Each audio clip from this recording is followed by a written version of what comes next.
Percayalah ketika kita lahir ke dunia, maka Allah sudah titipkan satu paket kebahagiaan dan ujian terhadap diri kita. Assalamualaikum warahmatullahi wabarakatuh. Ahlan wa sahlan di channel Keluarga Bun Ai. Keluarga yang bercita-cita selalu bersama sampai surga. Amin amin ya rabbal alamin. Kalau dalam bahasa Jawa itu sawang sinawang, bener nggak teman-teman? Jadi kita selalu ngelihat kehidupan orang lain jauh lebih indah dibanding kehidupan kita. Kadang kita ngerasa kok orang lain kayaknya cepet banget berhasil, sementara kita sendiri tetap berada pada titik yang sama. Padahal kalau boleh dibilang kita juga nggak kalah berusahanya. Ini dia yang disebut terkadang usaha bisa saja mengkhianati hasil. Nah, sebelum kita lanjut ke tema hari ini, yaitu adalah sabar dalam menghadapi ujian keberhasilan. Teman-teman, apa kabar di hari Ramadan kelima ini? Gimana buka puasanya? Aman terkendali anggarannya? Atau sudah mulai menunjukkan titik-titik berlebihan nih? Atau udah ada yang buka puasa di luar nih? Nah, boleh dong sharing di kolom komen. Atau bahkan takjil favorit apa sih selama 5 hari ini? Coba sharing di kolom komentar, siapa tahu bisa jadi inspirasi nih teman-teman. Kalau Bunda pribadi jujur di 5 hari ini nggak tahu kenapa ngerasa suaranya tuh kayak serak, padahal untuk minum es juga jarang banget. Oke, kita masuk ke edisi Ramadan part 3 ya teman-teman. Semoga nggak bosan, dan sekali lagi apa yang Bunda share di hari ini adalah pengalaman sebagai ibu rumah tangga yang udah Bunda rasakan sendiri. Semoga teman-teman berkenan dan nganggep Bunda hanya sharing aja. Kalau untuk ilmunya sendiri memang masih sangat jauh, masih fakir ilmu. Jadi teman-teman boleh juga cari referensi dari asatis dan ustazah yang jauh lebih mumpuni teman-teman.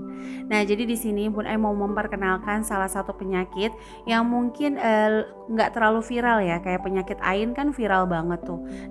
Kalau ini penyakitnya mungkin agak asing di telinga, tapi sebenarnya berbahaya banget, yaitu adalah istibto. Dimana penyakit merasa rezeki itu lambat, kayak ngerasanya kok orang-orang udah berhasil ya. Di usia 30 kok teman saya udah punya rumah, punya mobil, usahanya mapan, udah keluar negeri, udah ibadah umroh misalnya. Nah sementara saya usia 30 kok masih kayak gini-gini aja. Masih dengan ujian ekonomi yang gak berubah-berubah. Dan segala urusan rezeki yang memang jadi prioritas itu terasanya lambat. Rezeki kan gak cuma uang ya, kadang voucher, logam mulia juga rezeki. Canda ya teman-teman. Jadi kalau dalam Islam kan rezeki itu sebenarnya banyak pintunya, tapi yang paling the best seller tuh memang yang paling terkenal bahasanya tuh 8 pintu rezeki. Salah satunya tuh dari anak, dari menikah, dari hasil usaha, dari istighfar, dari doa dan sebagainya. Next, kalau teman-teman setuju nanti kita bahas memaksimalkan 8 pintu rezeki untuk kita kucurkan gitu ya dalam hidup.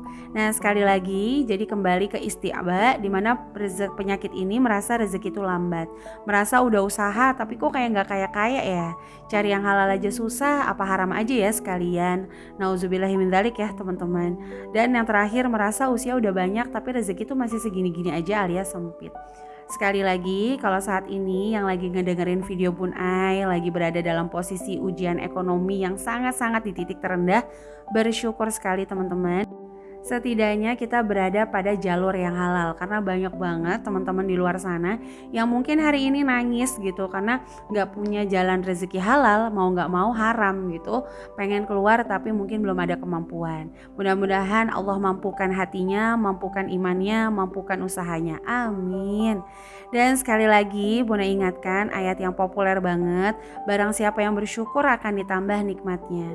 Nah sebenarnya kita harus pahami dulu ya bahwa nikmat itu adalah rasa, bukan data.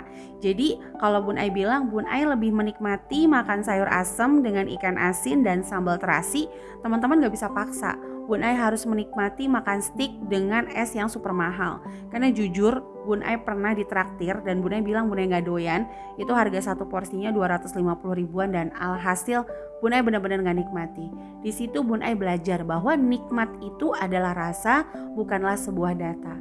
Bisa jadi orang-orang yang lagi susah tidur ngelihat orang di pinggir jalan yang tidur tuh kayak kok nikmat banget bisa tidur semudah itu. Jadi kembali lagi bahwa nikmat adalah rasa, bukan data. Jadi kalau kita bersyukur yang ditambah tuh nikmatnya adalah rasa kita, ikhlas sama Allah. Yakin bahwa perjalanan hidup tuh pasti akan manis nanti kalau udah Allah memang tentukan waktunya. Jadi bukan tiba-tiba kita bersyukur sama suami gaji yang 10 juta terus besoknya jadi 20 juta, enggak. Nominalnya tetap bisa sama di 10 juta, tapi karena nikmat kita sudah bertambah sehingga kita bisa enggak termanipulatif sama budgeting kita, enggak termanipulatif sama anggaran yang tiba-tiba tadinya 10 juta cukup nabung 2-3 juta, sekarang 20 juta kayak masih kurang aja karena keinginannya super duper ditambah ya. Jadi itu dulu nih, mudah-mudahan penjelasan Bun Ai gak belibet. Memang agak susah sih kalau ngomongin rasa, karena bagi hamba yang belum ngerasain manisnya iman, keajaiban ikhlas sama Allah, itu bakalan kayak sulit banget memahami bahwa hati itu benar-benar bisa bahagia banget kalau keimanan kita tuh bertambah ya teman-teman. Aduh mohon maaf sisi melo ya Bun Ai. Ini melo antara pembahasannya atau mungkin tanggal segini ya. Mudah-mudahan karena pembahasannya ya teman-teman. Karena kalau ngomongin gajian, Bunda baru aja gajian nih, tim tanggal 25 udah gajian belum? Kalau udah gajian jangan lupa bikin budgeting, jangan lupa bikin anggaran buat takjil, buat sedekah di bulan suci Ramadan, supaya kita lebih bersemangat lagi nih menjalani hari-hari di bulan Ramadan. Amin amin ya robbal alamin. Dan sebelum lanjut, Bun Ai mau ngucapin terima kasih dulu ya buat teman-teman yang selalu mendukung channel keluarga Bun Ai. Like, komen positif, subscribe, itu mood booster banget buat Bun Ai. Bun Ai selalu ngebacain seluruh komentar teman-teman, meskipun cuma bisa nge-like gitu ya, belum bisa balas satu-satu karena memang sekali lagi gak bosan-bosan handphonenya kadang-kadang ya rebutan sama baby Agni, atau mungkin handphonenya pas udah nulis komen ternyata gak kekirim, pokoknya minta maaf banget. Nah sekali lagi buat yang baru bergabung, jangan lupa untuk tekan tombol subscribe dan menyalakan lonceng notifikasi ya. Semoga apa yang Bunda sharing di hari ini sedikit gitu bisa memberikan rasa lebih bahagia lagi untuk kita menjalani hidup. Dan buat teman-teman yang mau kenal lebih dekat lagi, boleh banget untuk follow IG keluarga_Bun Ai. Nanti sana bisa DM aja, meskipun slow respon, nanti setiap postingan Bun Ai bisa langsung komentar, bilang aja Bun Ai bales dong DM-nya, nanti insya Allah Bun Ai lihat DM-nya. Karena kadang notif DM tuh suka nggak masuk ya teman-teman, nggak tahu kenapa settingannya atau apa. Karena jujur sebenarnya Bun Ai itu adalah orang yang lumayan gaptek. Oke, selanjutnya di sini adalah merasa berhasil adalah ketika yang terjadi kehendak pada diri kita. Sebagai contoh nih, Bunda ngambilnya yang simpel-simpel aja ya. Teman-teman yang berdagang, berhasil itu ketika omsetnya sesuai keinginan teman-teman, 10 juta sebulan, 20 juta sebulan. Atau yang YouTuber berhasil itu ngerasa kalau pas upload video yang nonton ribuan, puluhan ribu. Padahal berhasil itu ketika kita nggak berhenti, terus aja melangkah. Kalau menurut Bunda seperti itu. Jadi manusia itu selalu ngerasa berhasil itu yang terjadi haruslah sesuai kehendak dirinya. Jadi kalau udah bikin plan A, yang kalau ngomongin berhasil ya harus nyampe ke plan A. Kalau ternyata belum sampai itu belum dibilang berhasil. Padahal ketika melangkah menuju plan A aja udah buat Bun Ai berhasil. Karena bisa mendobrak dirinya dari segala rasa, baik males, takut, terus gak maksimal dan sebagainya. Jadi gimana supaya kita lebih sabar lagi dalam ujian keberhasilan yang mungkin saat ini ngerasa Bun Ai pribadi pun merasa kok kayaknya stuck banget, kok kayaknya masih di sini-sini aja. Tapi untuk ngendalin itu semua Bun Ai selalu ingat dulu Bun Ai bikin video boro-boro ngerti ring light ya teman-teman. Boro-boro ngerti stiker, ngerti spidol berwarna itu sama sekali nggak ngerti. Cuma benar-benar modal buku buku Joyko kalau nggak salah sama pulpen snowman gitu. Tapi alhamdulillah mengantarkan juga pada monetisasi. Nah sekarang ketika Allah kasih Bun Ai lebih paham tentang ring light, stiker, harusnya Bun Ai jauh lebih kuat dari masa lalu. Bukankah posisi yang hari ini adalah yang Bun Ai impi-impikan yang sebelumnya? Jadi lebih semangat lagi. Nah, yang kedua, lebih bersyukur dari sebelumnya.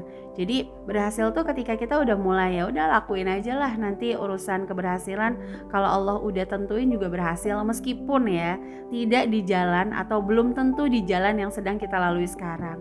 Misalnya teman-teman lagi usaha dagang nih, bisa aja berhasilnya bukan di dagang tapi di ngajar, atau bisa aja berhasilnya nggak di ngajar tapi dari anak-anaknya. Jadi selalu bersyukur dari sebelumnya. Nah selanjutnya berhasil tuh ketika selalu berusaha memperbaiki diri tanpa ekspektasi yang tinggi. Maksudnya gini, kita boleh banget punya harapan, tapi kita yakin bahwa yang terjadi sama kita hari ini, kalau kehendak kita masih pilihan kita. Tapi kalau kehendaknya Allah itu udah pilihannya Allah, dan insya Allah pilihannya Allah itu adalah yang terbaik. Nah selanjutnya tumbuh menjadi dewasa, bukan hanya menua. Ciri-cirinya apa sih ketika kita tuh menjadi lebih dewasa bukan hanya menua? Salah satunya aja dulu ya. Nanti kita bakal bahas di satu video full ciri dewasa dan juga menua. Biasanya kan bedanya antara hemat sama pelit ya. Kalau ini bedanya antara dewasa dan hanya menua. Waduh, siapa yang setuju nih? Kita bahas video ini. Langsung ya tulis di kolom komen. Jadi salah satu cirinya adalah lebih tenang dalam menghadapi masalah. Karena yakin masalah itu kayak makanan yang punya tanggal expired. Kita segerung-gerung apapun, gerung tuh apa ya? Bahasa Bunda itu ngegerung-gerung gitu ya. Seheboh apapun kalau kata Allah masalahnya belum waktunya selesai, ya udah. Makanya kan ketika kita bersyukur bukan kita meminta untuk masalahnya segera selesai, tapi Allah memberikan kekuatan tambahan untuk kita agar bisa lebih menghadapi masalah tersebut. Masya Allah tabarakallah. Nah selanjutnya di sini adalah berhasil adalah selalu melangkah, dan hasil yang kita dapatkan tuh cuman hadiah aja dari konsistensi. Sebagai contoh misalnya Bun Ai nge-YouTube, terus dapat gaji dari YouTube, terus tiba-tiba bisa buka kelas, tiba-tiba juga bisa collab sama beberapa partner gitu ya untuk bikin kelas-kelas keuangan. Itu bagian hadiah dari Allah, hasil konsistensi. Jadi bukan karena wah berarti usaha Bun Ai berhasil, enggak juga ya. Karena bagi Bun Ai berhasil tuh hadiah dari Allah. Ya Bun Ai tugasnya sebagai hamba tuh hanya ikhtiar aja. Nah selanjutnya tidak semua kebahagiaan yang kita lihat di media tuh harus punya kita. Misalnya teman-teman ngelihat kok dia endorsementnya banyak ya, kok dia followernya tinggi. Gak semua itu punya kita. Ya jadi tenang aja, Allah tuh udah bagi-bagi kok. Nanti kamu bahagianya di sisi A ya, bahagianya di sisi B ya. Pokoknya happy aja. Dan gak semua rezeki kan harus punya kita teman-teman. Kalau ibaratnya makanan gak semua kan harus kita makan. Nanti yang ada bukannya nikmat malah jadi penyakit. Sama rezeki juga gitu. Nah selanjutnya setiap jiwa itu harus memahami memiliki titik mulai yang berbeda-beda. Jadi gak sama. Dan juga memiliki support system yang berbeda-beda. Kalau ngomongin support system nih emang panjang banget karena bahasannya bisa satu video full. Karena support system kan dimulai dari pendidikan, lingkungan, terus pola asuh. Nah itu kan membuat orang tuh terbentuk pribadinya. Ketika dewasa dia dapat nggak sih circle yang baik, atau bahkan dia di lingkungan yang nggak support dia, sehingga makin dia tuh terpuruk ya trauma-trauma masa lalunya.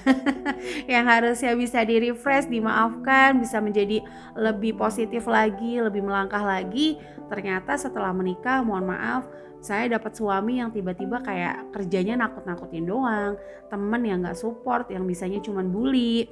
Terus misalnya tetangga-tetangga yang kerjanya tuh cuman kayak apa ya bahasanya ngeledekin. Nah itu kan gak mudah untuk melangkah. Meskipun kita yang ngomong nih ya gak ngerasain, udah hajar aja. Nah untuk menghajar itu kan harus menghajar dirinya dulu supaya jauh lebih kuat.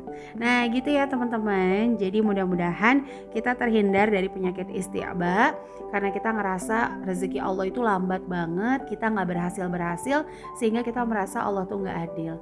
Jadi tetap semangat, sampai sini dulu videonya. Wassalamualaikum warahmatullahi wabarakatuh.